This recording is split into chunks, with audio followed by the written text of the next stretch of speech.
giving you useful and practical tips to help you make more money selling travel. This is the Art of Selling Travel Podcast, and here to guide you through it all, your host, Glenda Beagle.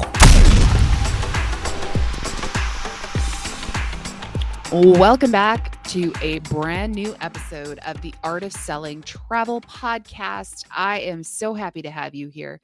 We're closing in on the end of 2023, and it is hard to believe how much has changed. But better yet, I am so beyond excited to tell you about what's going to be coming up in 2024.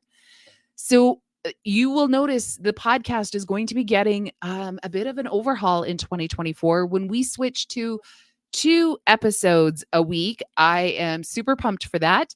We're going to start releasing episodes on Tuesdays and then a second episode on Fridays.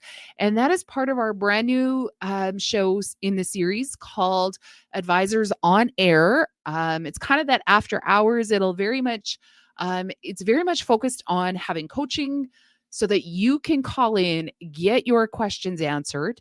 As of right now, we're doing pre-records. It just allows us to have more flexibility. Obviously, you have a busy schedule. I have a busy schedule. So it allows us to do them as pre-recorded so that we can get things out there for you, but also to allow a little bit more freedom and flexibility. We're in the travel industry. To commit to being live in one place every single week with guaranteed internet gets a little bit tricky. So we are doing pre-recorded. It is absolutely my goal one day to be able to record these live. And who knows, maybe we will even start doing them in person at some point. That would be so much fun. And that is something I can't wait to have happen. But until then, we've already started recording. We actually started recording back in November. And the episode that we are, or the interview that you're going to hear today, the Q&A, was actually done back in November. But as with everything, when you first start, it doesn't always go as planned. And this episode is going to be a little bit of an indication of that. I've gotten much better at shortening the calls and getting a little bit more direct right to what the struggle is, what the conversation is, things like that, so that we can get multiple advisors on each episode. Because when you tune in, I want to make sure that we're going to be answering questions that are really relevant to you. And while this episode was phenomenal, Avantika, was amazing with the questions that she had and really detailed. It just ran really long. So I thought, what better way than let's play it in 2023 still? Because one, you will see that as a travel advisor, you can call in and the sky will not fall. Avantika did a fabulous job of answering my questions that I had, because that's the beauty of it. We're going to do these in such a way that you get to ask the question, but then I'm probably going to ask you more questions back, because it's a coaching call. It's not just Q&A, but an actual coaching call where we're going to work through it. Some of the other calls that we've already recorded are phenomenal. We're going to be talking about fees. We're going to be talking about, how to leverage your chamber of commerce, how to travel and still run a business at the same time. There's so many phenomenal questions that have come in, and I am beyond thrilled to be able to bring these to you. If you are a travel advisor who is sitting in your car, in your kitchen, wherever you are, maybe you're walking the dog, and you're thinking, but I got questions. How do I do this? Go to artistsellingtravel.com/on-air. And right there, you're going to find our form. You're going to fill it out. And as soon as we have our next set of scheduling dates available, we'll go ahead and give you a quick call, or we'll send you an email and go from there, and we'll get you all scheduled up. But I just want to let you know what it's going to look like, kind of give you a little bit of a feel for it. This one ran a little bit long, so it is going to be a full-length episode. The other ones are going to be or you'll get a couple of calls per each one, but this lets you see what it's going to look for. And this conversation that I had with Avantika was kind of just one more of those things that I was feeling nudged, feeling pulled. She was asking the questions about, what do I need to do to get set up for 2024? What metrics do I need to put in place? And this was yet one more of those nudges that brought us to putting together Epic Growth 2024. There's still time if you are looking to get consistent in your business, to stop chasing shiny objects, to really drill down on what's going to make you profitable. It's not just enough to bring in more revenue. It's also, how do we get rid of some of the expenses we don't need? How do we really focus and take action on everything? You're going to want to check out Epic Growth 2024. Again, just go to artofsellingtravel.com/2024. It has the details in there. It is a workshop to kick it off, monthly coaching call with me as part of a group, and a weekly accountability email. If you are missing accountability in your business, you're not going to want to miss this. This is going to be a fabulous group. The people that are already in it, I am absolutely pumped to work with. Can't wait to dive right in and get it going. But without further ado, let's go ahead and jump into this episode. Up next on the show, we have Avantika joining us. Welcome. How are you? I'm great. How are you? Good, good. So how can we help you? So I am a new advisor. I've been in this for the past year and a half, and I'm interested in looking at really focusing on amping up my sales for the upcoming year.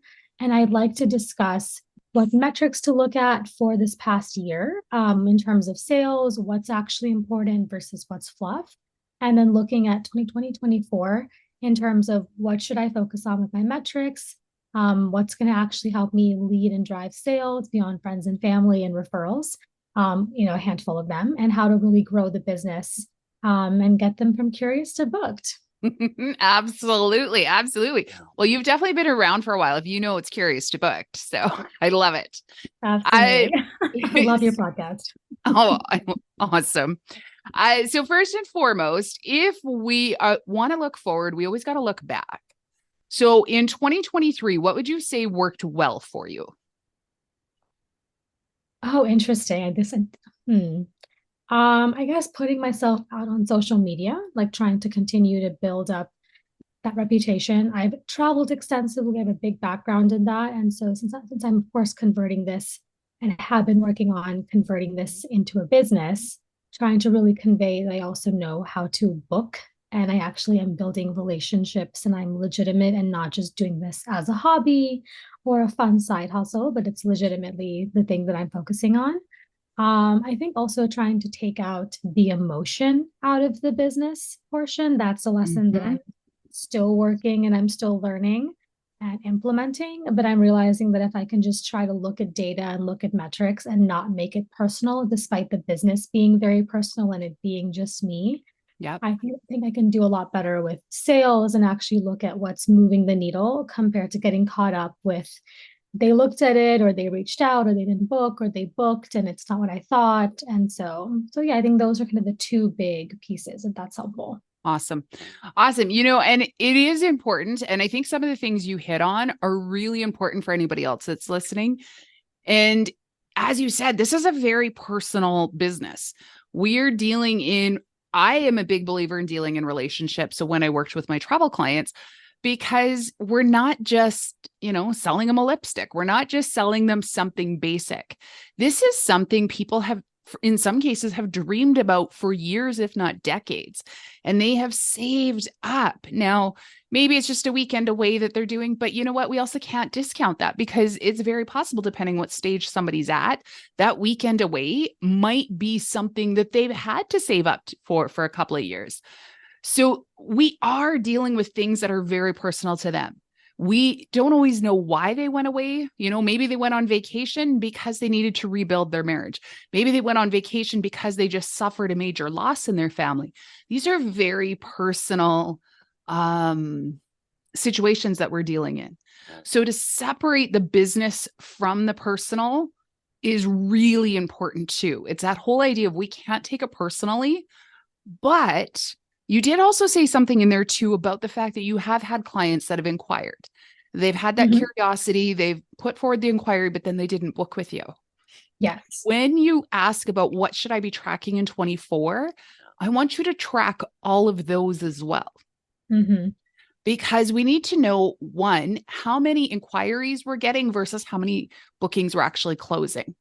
Because otherwise, we have this pipeline where we just leave people in there because we're like, we know we're going to get a booking. The reality is nobody closes 100% of the deals. And if they do, they're either a unicorn or they're overlooking all the other possibilities that were there, in which case there's actually more that could be closing. But it's important to look at what's not closing and then look at why it didn't close. So sometimes that can be, well, I sent them the proposal, but then I didn't hear anything back. Well, how many times did you follow up? What was the conversations that took place? And it's recording all of that data. I was able to pinpoint exactly when and why people didn't book. And a lot of the times it wasn't the fault of the client. There was something in the gap, and that can happen actually when you start to get too busy as well, that things can start to fall through the cracks. But you were saying that you were newer. And so there's also sometimes that little bit of a hesitancy. I don't know if you've ever felt it. I don't want to bother them. Has that ever been? Of course. Yes. Yeah. Or just the guilt with seeing friends who are recently engaged, or the anniversary is coming up, or anything where I'm like, okay, I see them booking those kind of hotels, or it's the honeymoon. And I'm like, oh, I would like to mention that I can do this for them. I can handle this. Or, hey, if you book those kind of hotels in the future, reach out to me so I can maximize that booking for you. Yeah. And definitely having that feeling of feeling sleazy and salesy, but also knowing that, hey, if I did do this for them, I would add tremendous value. And I am very confident in my abilities to do that. But then certainly feeling really caught up with like, how do I reach out? Okay, well, hopefully they'll find my other account and will know to message me. And yeah, that can't really be a sales strategy going forward. Absolutely. And especially with being new, I'm sure you heard the famous start with friends and family. Of course. Of course. They're terrible clients. Yeah, and I think part of the inquiries that I've been getting that haven't converted, it's because I'm like, the budget's not there. Yeah. Or they want to DIY, and it's like, well, that's not what I'm going to be able to help you with. So me realizing I'm also attracting the wrong people for a few of these inquiries, and wanting to ensure that I work on my messaging and my alignment. And if I do contact friends and family, I do spend more time being like, okay, do inquire, but the budget is higher, or there's more of a requirement here than, and more of the alignment question as well. For sure. So now if we were to look at your socials, what kind of things are you putting out on your socials, or how are you actually marketing yourself? Yeah, so that's actually a thing that I've been recently revamping. So I'm focusing heavily on sustainability and more of the conscious, impact-oriented travel. So wanting to appeal to people who at least care about that as one component. Right. So trying to, of course, establish myself as an expert in that space. It's my background before I begin travel advising as well. And so that's one component. And then also trying to do more videos and reels and stories highlighting what I can do as a travel advisor. And then my third category is just more of the travel influencer piece in terms of sharing information, resources, knowledge, mini guides, hidden gems, etc., to continue to establish myself as an expert. So hopefully clients will then see me established as an expert, that I do the travel advising piece. I do care about impact, and have that hopefully come together in a booking. So that's what I'm thinking. That's what I'm trying to work on, but open to new ideas and suggestions on how to really maximize that. Absolutely. So, and that's part of it too, is making sure that when we're in our marketing, this is the flirting part of the conversation. We're not going to immediately go from a flirt to ask to be married, but we got to flirt. We got to tease. We got to make them curious and be like, ooh, what you got? So that then they start to lean in, whereas sometimes when we are talking about our friends and family, we forget we have to go through the flirt because you're in a new role. So you got to flirt that new role with them and things like that. And so, whether that's making sure people know, one, that you are in fact booking, Because I think a big struggle a lot of newer to business have is that people don't actually know they're open for business. That sometimes is the first and foremost. And I know you're probably sitting there going, I've been doing this for more than a year. They have to know. They don't know. There's a lot of them that probably don't know because they don't necessarily know what the process is. They've probably heard you talking about how you're learning about this, how you're, getting ready to do this, or you're going to learn about this so that you can do this. They don't always hear us flip the switch over to, I'm doing this, I'm booking this, I'm working with clients for this. So it's sometimes in our own language patterns as well that we talk about the future that we're working towards. We're going to do this. We're learning, like it's all of that future pacing versus actually being right in it. And so part of that flirt, maybe it's a little passive aggressive. But I would then on my business profile, if you've got a friend talking about, whether they're booking at some fancy smancy hotel who's not yet sponsoring us, so we're not going to name them. Exactly. Hence the flirt. You want a name drop.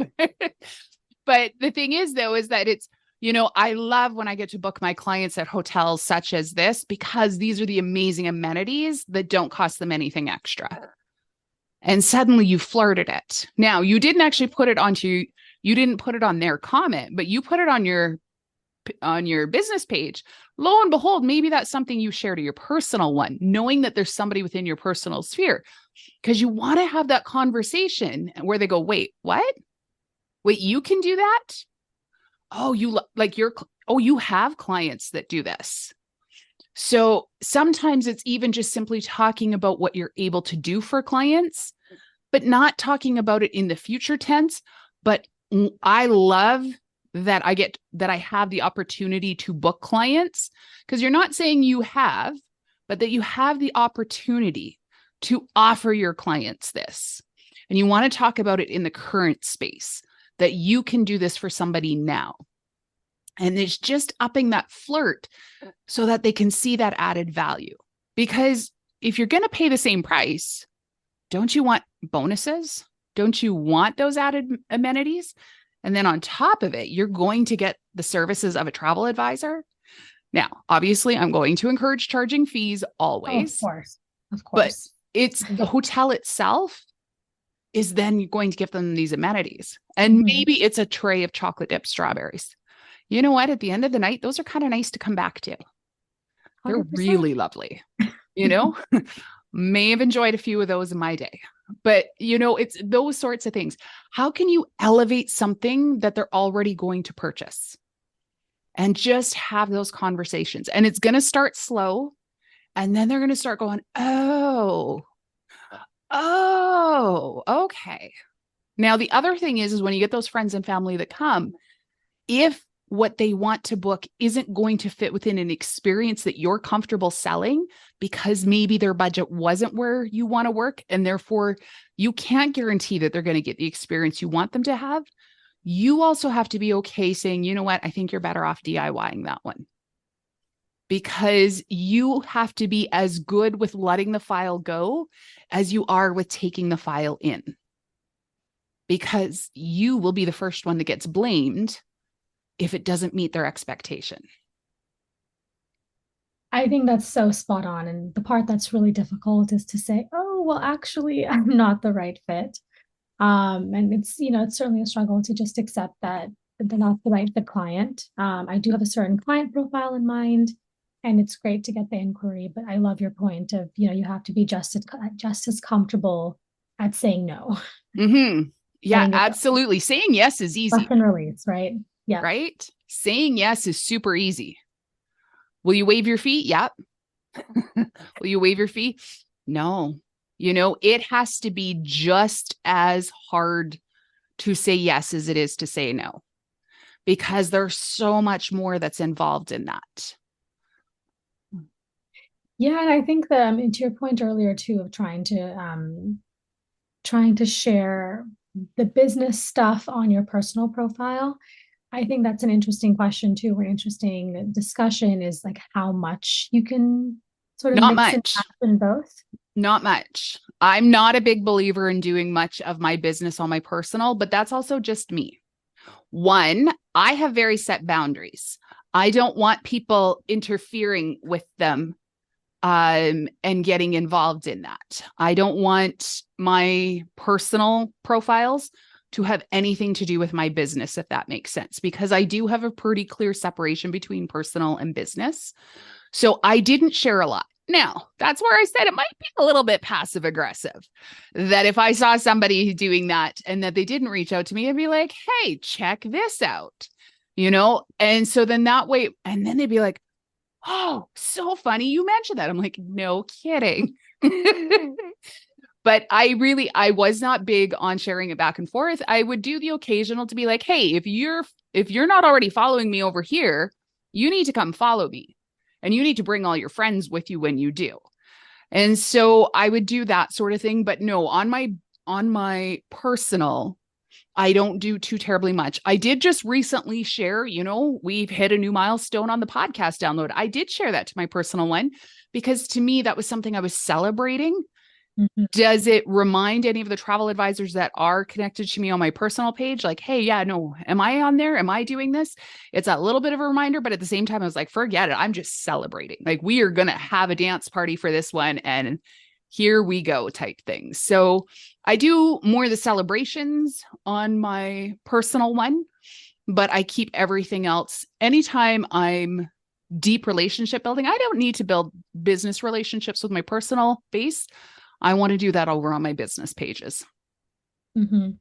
Of course. And I guess the question is just how much can you, how much are you reaching out, or would you recommend reaching out to the people who are mentioning their honeymoon, or if you see them booking those hotels or the, cruises? Is it the, hey, by the way, I also do this. If you're interested, do reach out. And I guess your point earlier, tracking metrics as well. Like that could also be a metric, is just how much you're trying to reach out to people and what that conversion might also look like. So there's a couple of things. One, I don't know if I would necessarily record how much I'm reaching out to other people, because I think that one could really create a negative metric. I think it could really create something that will let you chew yourself up inside, depending on your own personal personality. For myself, that would destroy me. And so therefore, I want to, okay, then don't track that one. I would look at the ones that I did get somebody who inquired. Now, going back to the first part of the question, in terms of when you see somebody who's planning a trip or somebody who's doing this or that, it can be something as simple as, oh my goodness, you're going to have an amazing time. My clients love it when I book this for them. And it's just that subtle reminder. And 9 times out of 10, I usually got a, oh my goodness, I totally forgot that you do this. Oh, we actually haven't booked yet. Could you help us? And so when you keep it in the positive, when you keep it in the, I'm here to celebrate you, it still keeps it about them. Ultimately, when we're talking about sales, people don't care about us. They don't give a rat's butt about us. They want to know what's in it for them. So if we can be here to celebrate them and to encourage them, then they're like, oh, they care about me. And it makes it about them. So like I said, there were times that they'd be like, oh my goodness, we haven't actually booked this. Like, is this a good one? And I would keep my boundaries limited. I'd be like, yeah, you'll have a great time. If you need help with it, by all means, reach out to me at the office, and I would drop my email, or we'd have a basic conversation about it. But I never went too in depth. I didn't give them a lot. I gave them enough to encourage them that, yes, this is a great choice. Or, if it was somebody that posted something that I'm like, ooh, not that prop. Ooh, no, not that one. I would be like, congratulations. I'm sure you'll have a great time. Just make sure that you upgrade to at least this category. And so then I usually got the, why do I not want the lower ones? And I'd be like, well, it doesn't have the best reputation. So then they'd be like, oh, so are you saying I shouldn't do this? I'm not saying anything, but if you were one of my clients, this is not something I would do for my client. And then it's up to them whether or not they choose to become one of my clients. But I'm still going to, because if they're in my personal realm, they're a friend. They're somebody in my personal space. So I always want what's best for them, particularly if we're talking about a honeymoon or a milestone or something of that nature. We want to make sure that they're going to get the best possible experience. So I am still going to give them those little bit of nuggets, but if they choose to do it on their own, they choose to do it on their own. That's completely up to them. And I think the best thing I ever did in sales is I got comfortable walking away, because Okay. I will never forget the one client that came in and I just said to them, I said, everything I know about you, this is not going to make you happy. You are not going to enjoy this. And sure enough, like 4, 5, 6 weeks later, who did I see on the evening news complaining to like the Consumer Reporter about their vacation? And I know what travel agency they booked it with because they had the ticket jacket on the screen. And I'm like, I'm so glad that's not mine. And they were quite insistent, like, you have to book this. And I said, I don't have to do anything. I don't believe this is the right choice for you. Therefore, if this is what you want, I'm not the one that's going to do it for you. And, it's just listening to your gut. And so when they showed up on the news, not going to lie, I kind of had a good little chuckle to that one. And I'm like, told ya. And they booked exactly what they said they were going to. And sure enough, they were not happy. And I loved that part that, well, the last travel agent wouldn't let us book it. So that got left off. But, so it's being comfortable saying, I'm not the right fit. And it's also being comfortable knowing that we're also asking people to spend a lot of money with us when we work with them, especially if you're not in the budget world. But even if you are in the budget world, we're still talking about a couple $1,000s. Some people don't want us to know how much money they spent when they're within our own circle. And that's why I say friends and family are usually not the best clients, but they have the potential to be some of the best referral engines for us. And so that's how I treat them when they send me messages, is what can I do to ensure that they know I know what I'm talking about so that they can refer me to the other people that they know. And to me, that's what your friends and family become, is they become that sphere of influence to put you in contact with so many other people.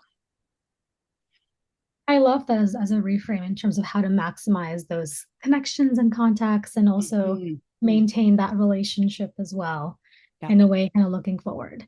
And just in general, it's like with 2024 too, are there other metrics that I should focus on or consider for my sales objectives? I actually did begin a spreadsheet to track inquiries versus conversion. So happy to know that it's spot on, but I should have more metrics and kind of see what's happening with that to look back more robustly for the past year. So there's a couple of things that you can track. Obviously, the inquiries versus the close. I would also track, if possible, how long it takes each of your closes to happen from the time they first inquire, because that might also trigger the way you look at things.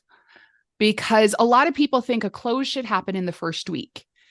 We could be talking 6 to 9 months before a file hits a dead file. I've worked with people for upwards of a year in the past. I don't consider myself still currently a travel advisor. We're just in the process of phasing that out, but I still have a small number of files just because of the fact that you work with them so long. But I have a river cruise that's been booked for 2025 that I started talking to these clients in 2015 about it. Whoa. And so I've booked them other things all the way along, but I planted that seed in 2015, and we have finessed that relationship all the way through so that now that they're ready to do it, I was the first choice. I was the front of the line. And I was like, oh yeah, I started this train, so we're going to finish this train. But really and truly, for the most part, it's not what I'm going to be doing as I go forward any longer. But they've got their date picked out. So when I work with clients, I always worked with them, not just for the trip they're on, but the trip they're working in the future. And so sometimes when clients come to us, we also need to establish whether or not they're just looking for a ballpark so that they can do future pricing, or if they're going to be ready to book. So when they come to us and say, oh, great, so we can make everything all work out here? Are you going to be ready to go ahead and apply the deposit right away? And some of them will say, well, actually, no, I'm just looking for a ballpark. Great. In that case, you're looking at about 5,000 per person. You're looking at about 10,000 per person, because that's really all that is that they want to know. Approximately what are they looking at, because they're saving up. And then you know which ones are your tire kickers, but are the ones you're going to put on your books for down the road. Those become the ones you're like, okay, no, they're future planning. They just needed a ballpark. I'm going to circle back in 6 months, see where they're at. I'm going to circle back another 6 months, see where they're at. Because now they're like, oh, I love that you keep checking in. The other thing is when we're talking about those big trips, like I said, this couple's working on their river cruise in 25. Between when we started working in 2015 till today, I've probably put them on a dozen trips or better. So our clients, just because they want to put something off doesn't mean they're not traveling. So it really, this is where we come back to the personal. So it's how many trips are they talking about? How long does it take? And when somebody is a brand new inquiry, sometimes it can take a little while. They needed to get an idea of pricing. They needed to then figure out days off work. They needed to figure out this and that. And there can be a whole lot of factors. Sometimes it can take a couple days. Sometimes it can take a couple weeks, couple months. And so that's good to know too, because I hear from a lot of advisors, well, I sent out all these proposals and then nothing ever happened. Know how many times you followed up. Know how many responses back you got. Where are things at? What was the last question? Did things get left in the open? Were you able to get them back on another call to be able to go over everything? And then in addition to that, so I actually track all of my sales. I track all of my socials, everything else, because then I can see the little growth. And anytime I get a dip, I'm like, okay, what did I not do this week? It's like, okay, something missed because we grew, and then we dropped. And it's like, yeah, we dropped 1 week. Oh, wait, we dropped 2 weeks in a row. Okay, what's different? For example, the week that we're recording it is a week past American Thanksgiving. I was on like a skyrocket with the podcast. The week of American Thanksgiving, the podcast dropped a little bit. So now I'm super curious to see what our numbers are at the end of this one. Now, it didn't drop a lot. We were still definitely within our zone, still higher than it had been, say, 2 months prior. But compared to the week before, which had been an all-time record, we had dropped. So we were at an all-time record 1 week. We dropped below our 5-week average the following. So is it part of that? Or was it because of American Thanksgiving? We don't know these things unless we track them. We don't know what's going to be our busier time of year unless we track it. So I have everything broken down by the quarter, and then I have it broken down by the year so that I can follow from 1 year to the next. What did our growth look like? Was I on another stage? Did I have a reel that went viral? Did I have this that went that? Did I have a podcast that I absolutely loved and therefore pumped out? What was it that was different? Was there a major event that happened in the world? Was there politics going on? You know, all of the things that we can control and that we can't. I record that as well because that also helps tell the story. But then I would also too look at what I want my goals to be for the year. And then I would look at what I'm actually doing. So if you know on average, because you're going to start recording how long it takes you to close a file, if it takes you on average 4 weeks to go from curious to booked, and you don't have anybody on the books right now inquiring, you know you're a minimum of 4 weeks before you're going to get the next one if somebody inquired today, right? And so that's also going to change your perspective of it when you're like, oh my goodness, I don't have anything. What's going on? And it kind of takes away some of those peaks and valleys.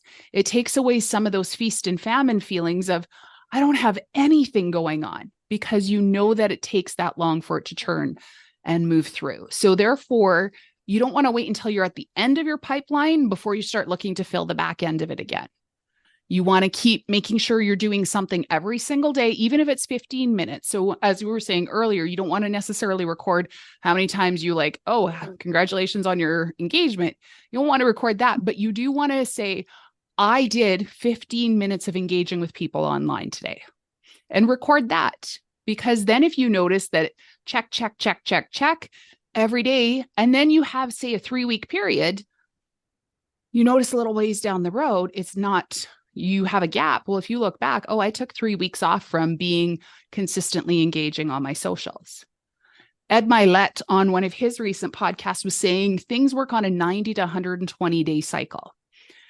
What you do today doesn't affect you tomorrow. It affects you 90 to 120 days from now. So like he said, if you worked out every day, you're not going to notice it today or tomorrow. But 90 days from now, you're going to notice a difference in your body. And same, if you stopped working out today, you're not going to notice it tomorrow or the next day. You're going to notice in 90 days from now how far you've gone back. And the same is true when we drop our consistency. The same is true when we don't keep things up. And I thought, that was I know I needed to hear that because, yeah, you're like, it's okay. It didn't make a big deal. I wasn't on there. That's not a big deal. But yeah, you get 3-4 months down the road and you're like, where did all my leads go? Where did everything, it disappeared. Like I was doing so good and now everything vanished. It's because you took the foot off the gas.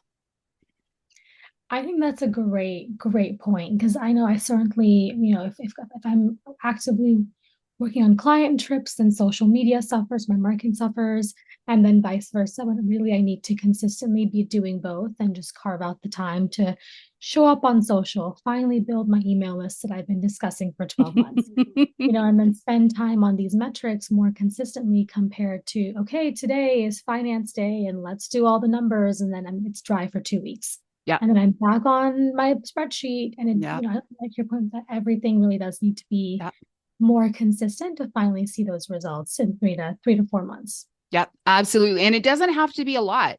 10 minutes on social every day. That's it. Just 10 minutes going on there. That gives you time to post something. Even if it's a story. Just saying, I am so excited. Today, I am getting my clients this extra bonus. Today, I was this year's old when I found out that when you book this property through me, I get to give you this. That's all you have to do. Something that imparts a nugget, shows you have authority, shows you have access to something VIP or something like that. Something that's going to twig that curiosity from flirting. And whether you need to take that 10 or 15 minutes each and every day, go through, make sure your commissions are all up to date, that's all been reconciled. You really and truly want to take, that hour a day to work on your business, not just in it, but on it. So whether that's marketing, getting that email list built, getting your accounting underway, getting your business operations in place, whatever it is. And even if it's a 15, 15, 15, 15 block, that you're going to do 15 minutes on email marketing, 15 minutes on your social posting, 15 minutes making sure all of your numbers are all done up, and 15 minutes, maybe it's listening to a podcast. The Art of Selling Travel podcast seems like a good one, or reading a book or something like that that's going to move you forward, and just commit to that. And then keep track of that metric. Check it off every day. I did this, and see how that changes things going forward. I think when you can figure out a level of consistency of little things, not big things, we're not asking you to do half day every day, this, that, the other, just 15 minutes of that at a time. And maybe it's start 15 minutes guaranteed every day, not to doom scroll on social, but to be very conscious of what you're posting, who you're posting it for. No, you said you already have your ideal client. Be very specific in the conversation you want to have with them. So that way it's like a cocktail party. You're having a one-to-one conversation with them and everybody else is like, ooh, they're having fun over there. What you talking about? Can I come join? That's how you want to make it. Okay, that makes a lot of sense. It gives me some good perspective for the upcoming year on just being more specific, the consistency, and just the general metrics on how to actually track what's working and what's not, and what I should focus on instead. Absolutely. And then the final thing you want to do is sit down, figure out what you want to make, how many hours a week, including the time on your business that you want to work, and figure out what you need to be creating for revenue each hour that you're working. And then with that too, if you know that it's going to cost $50 an hour in order for you to hit that target, is the jobs you're doing a $50 an hour task? That then becomes the next question. Because if what you're doing is something you could freelance out for $15 an hour, you may want to start looking at that too, especially as you get busier. Maybe not so much in the early stages, but as you get busier, look at what it is that you can farm out. But you want to make sure you have your systems and processes in place long before you ever go to a freelance world. Know your stuff, your processes first. And then, it's making sure you're having a conversation with every client, not just doing the forms, not just doing it, they send you something, you send something, have the conversation, because there's a lot of questions they have that they don't know how to answer or how to fill out on a form. So have those conversations. That's also too how and why my clients and I would have conversations about trips for 3, 4, 10 years down the road. And I could build up that book of business by having those conversations, knowing what they were dreaming of, knowing what they were looking for, so that way, when I saw it come up or we were getting closer to it, I knew when my clients were celebrating big milestone anniversaries and they had dreamed of this trip. And therefore I would call them up the year before and say, hey, remember how you wanted to do Tahiti for your 50th or your 50th birthday, your 25th wedding anniversary, whatever it is. They're like, yeah. I said, little birdie told me that's coming up next year. They're like, how did you remember? Oh my goodness. Yes, that's totally, you know what? We need to book that. Yes. Let's get that all set up. And so then I would set up a consultation with them and they would come in and we would sit down and we would work on it. Did it work every time? No, they didn't necessarily book Bora Bora, but they booked something because I stayed front of mind with them and they stayed front of mind with me. Okay. I love that.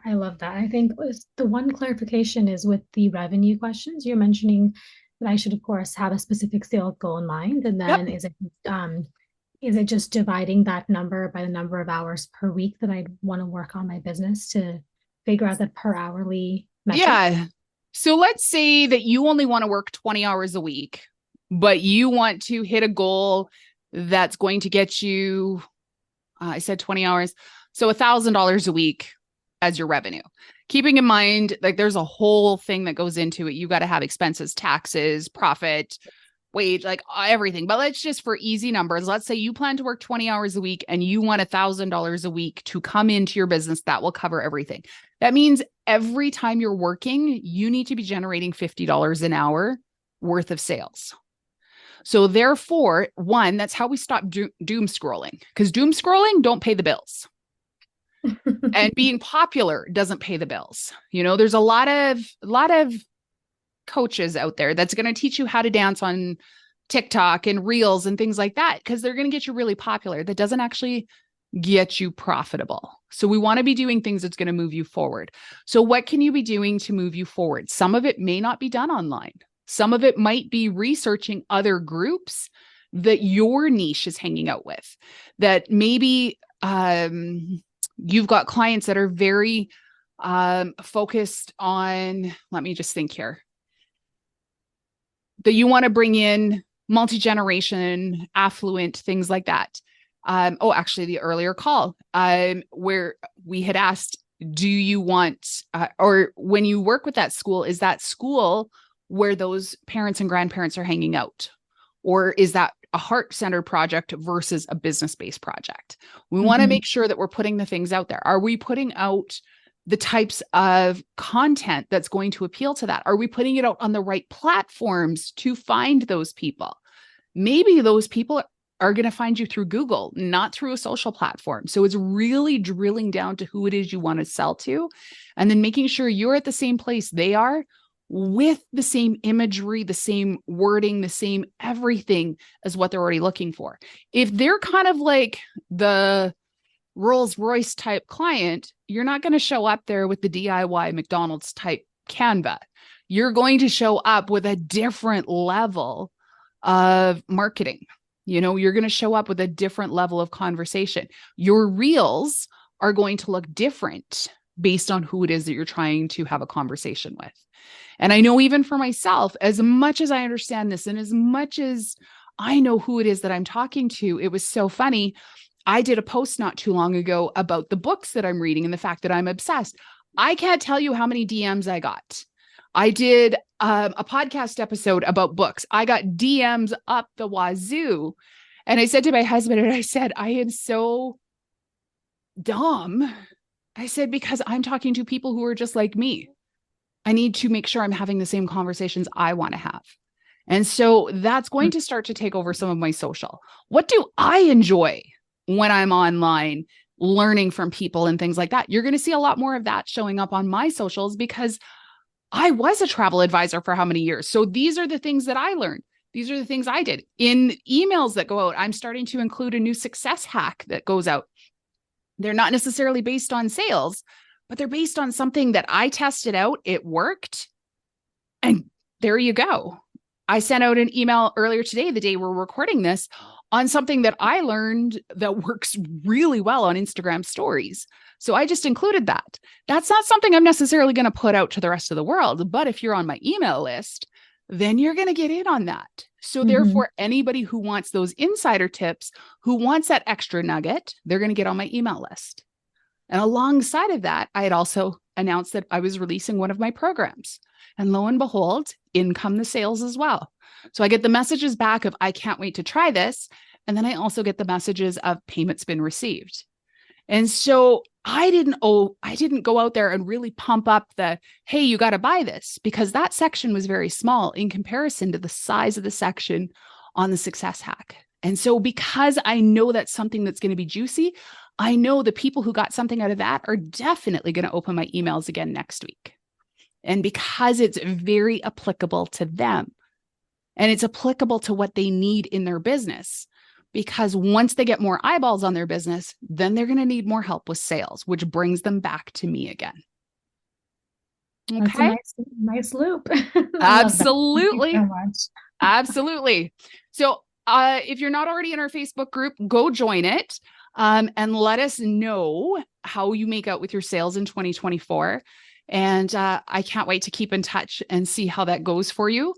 And we might even actually have to look at putting something together to help people get their goals in line in 2024 as well. So I think that'd be great. I look forward to being in touch. This is super helpful. Thank you so much, Glenda, awesome. for your insight and knowledge on this. Awesome. Well, thank you. Thank you so much for being on the show today.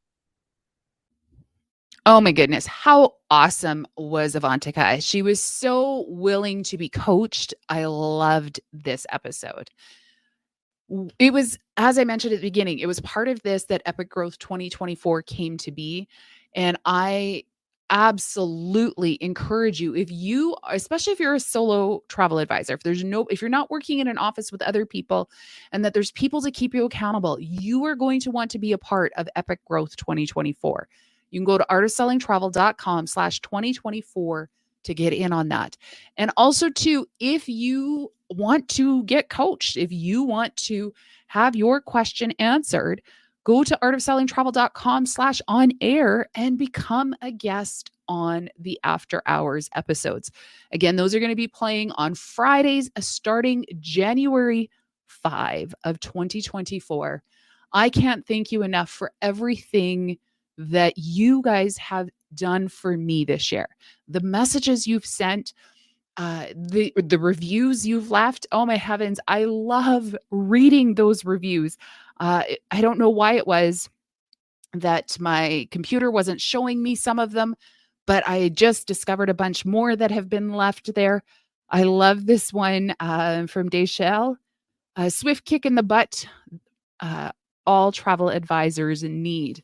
As a newer travel professional and finding this podcast, it was super easy to binge. I love how Glenda tells it like it is to really help us learn how to be successful in the industry. And that Canadian accent might just work its way into your daily voices in your head. I can't tell you how much that one made me laugh when I read it. I absolutely adore you. I wish you the very merriest Christmas, happy holidays. I can't wait to see what 2024 brings. But before I sign out for the year, I'm going to bring you one more episode next week. All the lessons I've learned in 2023. I am so excited for that episode because the lessons have been plentiful. Some have been hard, and they have all made me a better person, a better business owner, a better coach, and I can't wait to bring them to you. If you have learned lessons in 2023, I would love for you to come send them to me on Instagram, send me a DM. If you have questions about any of the programs that we're going to be offering, feel free to send me a message. I'm going to link up all the socials and my email in the show notes so that you can come and have a conversation with me. Until then, happy holidays and happy selling.